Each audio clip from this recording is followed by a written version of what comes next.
بسم اللہ الرحمن الرحیم۔ السلام علیکم، میں ہوں آپ کا ہوسٹ حکیم طیب۔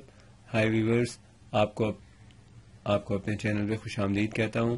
آج میں جوڑوں کے درد کو ختم کرنے کے لیے بہت ہی آسان ترکیب آپ کو بتاؤں گا، جس کو استعمال کرنے سے نہ صرف جوڑوں کا درد کا خاتمہ ہوتا ہے بلکہ کمر درد بھی ٹھیک ہو جاتا ہے اور کمزوری بھی ختم کرتا ہے یہ نسخہ۔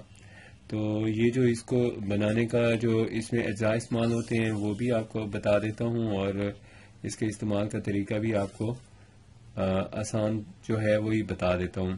تو اس میں جو اجزاء استعمال ہوتے ہیں، سب سے پہلے ایک تو یہ اس میں استعمال ہوتی ہے سفید شکر۔ دوسرے نمبر پہ یہ دیکھیں، یہ سفید شکر ہے۔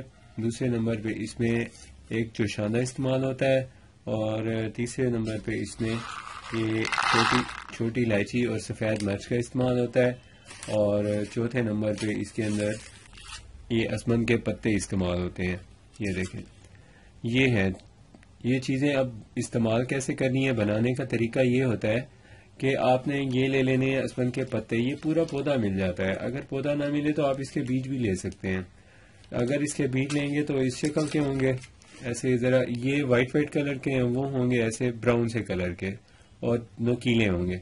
صرف 4 دانے لینے ہیں آپ نے، 4 دانے اس کے لے کے باریک باریک چاہے منہ میں رکھ کے ثابت چبا لیں، نہیں تو اس کا پاؤڈر بنا کے 4 دانوں جتنا، یہ دیکھیں 3 اور یہ ایک 4، یہ 4 دانوں جتنا نکالیں اور اس کو چبا کے کھا لیں یا اس کا پاؤڈر نکالیں۔ اور پاؤڈر نکالنے کے بعد آپ اس کے اندر شامل کریں، یہ دیکھیں، یہ اس جڑی بوٹی کا جوشانہ ہے، اس جوشانے میں اس کا پاؤڈر شامل کریں اور پی جائیں، یا اس کا پاؤڈر منہ میں ڈال کے اوپر سے یہ جوشانہ آپ نے پینا ہے۔ تو یہ اس کا استعمال کا طریقہ ہے، اور بنانے کا طریقہ بھی نہایت آسان ہے۔ اور بنانے کا طریقہ اس طرح ہے کہ آپ اس میں تقریباً 4 دانے کا پاؤڈر، تو یہ آپ نے اندازہ نکالنا ہی، چھوٹے سائز کا ایک کیپسول بن جاتا ہے۔ اور دوسرے نمبر پہ جو آپ نے اس میں استعمال کرنا ہوتا ہے وہ ہے سفید شکر کا استعمال۔ سفید شکر آپ نے لینی ہے تقریباً 2 چمچ چائے والے چھوٹے، اور یہ جو جوشاندہ ہے بڑا، یہ ہے جڑی بوٹیوں کا، اور جڑی بوٹیوں کا جوشاندہ کون سا ہے؟ یہ وہ والا جوشاندہ ہے جو دردوں کے کام آتا ہے۔ اور اس کے اندر جو اجزاء شامل ہوتے ہیں، وہ جو خاص اجزاء ہیں وہ آپ کو بتا دیتا ہوں۔ ایک تو اس میں امبا ہلدی کا استعمال ہوتا ہے، یہ دیکھیں امبا ہلدی کی لکڑیاں ہیں، یہ چھوٹی چھوٹی کاشیں کی ہوئی ہیں، سلائس کیے ہوئے ہیں، ورنہ ہوتا ہے یہ موٹا سا ایسے جڑ ہوتی ہے اتنی موٹی، پیلے رنگ کی ہوتی ہے، بڑی خوشبودار ہوتی ہے۔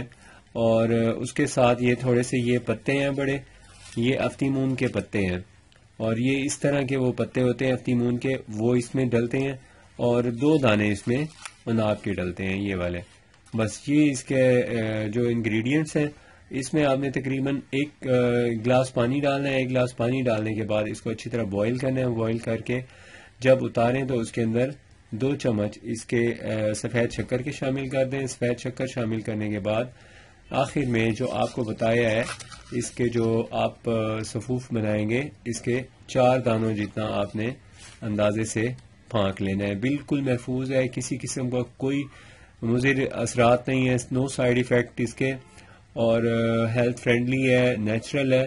یہ آپ ہر عمر کے لوگ استعمال کر سکتے ہیں، 12 سال سے لے کے بزرگی کی عمر تک، 80-90 سال تک کی عمر کے لوگوں کو اس کا فائدہ ہے۔ خاص طور پہ بلغمی امراض جو ہوتے ہیں، جیسے موٹے لوگ ہیں یا ریشہ بلغم والی طبیعت والے لوگ ہیں، سرد مزاج، ان کو اس کا بہت فائدہ ہوتا ہے۔ تو ویورز، اس کو آپ استعمال کریں، موسم سرما میں اس کا زیادہ فائدہ ہوتا ہے۔ گرمیوں میں ویسے ہی یہ درد وغیرہ کے امراض جان چھوڑ جاتے ہیں، سردیوں میں زیادہ یہ مسائل پیدا ہوتے ہیں۔ تو اس کو آپ استعمال کرنے کے ساتھ ساتھ بھنا ہوا گوشت، اگر جوڑوں میں درد زیادہ ہو، بھنے ہوئے گوشت سے احتیاط کرتے ہیں، اور ایسی طاقتور چیزوں کا استعمال کرتے ہیں جو یورک ایسڈ کو بھی ختم کرے اور ساتھ میں کمزوری کو بھی ختم کرے۔ یورک ایسڈ تو ختم کرنے کے لیے بہت اچھا ہے کہ آپ چکنائی والی چیزیں استعمال نہ کریں، کولیسٹرول والی چیزیں استعمال نہ کریں، اس سے یہ یورک ایسڈ کا مسئلہ ختم ہوتا ہے۔ تازہ اور قدرتی پھلوں اور سبزیوں کا استعمال زیادہ رکھیں۔ پانی ہر گھنٹے بعد پئیں۔ پانی کا زیادہ استعمال کرنے سے بہت سی دواؤں کا استعمال نہیں کرنا پڑتا، صرف ایک دو یعنی احتیاطوں سے ہی گزارا اچھا ہو جاتا ہے. تو ویورز، آپ اپنی صحت کا خیال رکھیے. بہت شکریہ. اگر آپ نے ہمارا چینل سبسکرائب نہیں کیا تو پلیز سبسکرائب کر لیں. اللہ حافظ. السلام علیکم.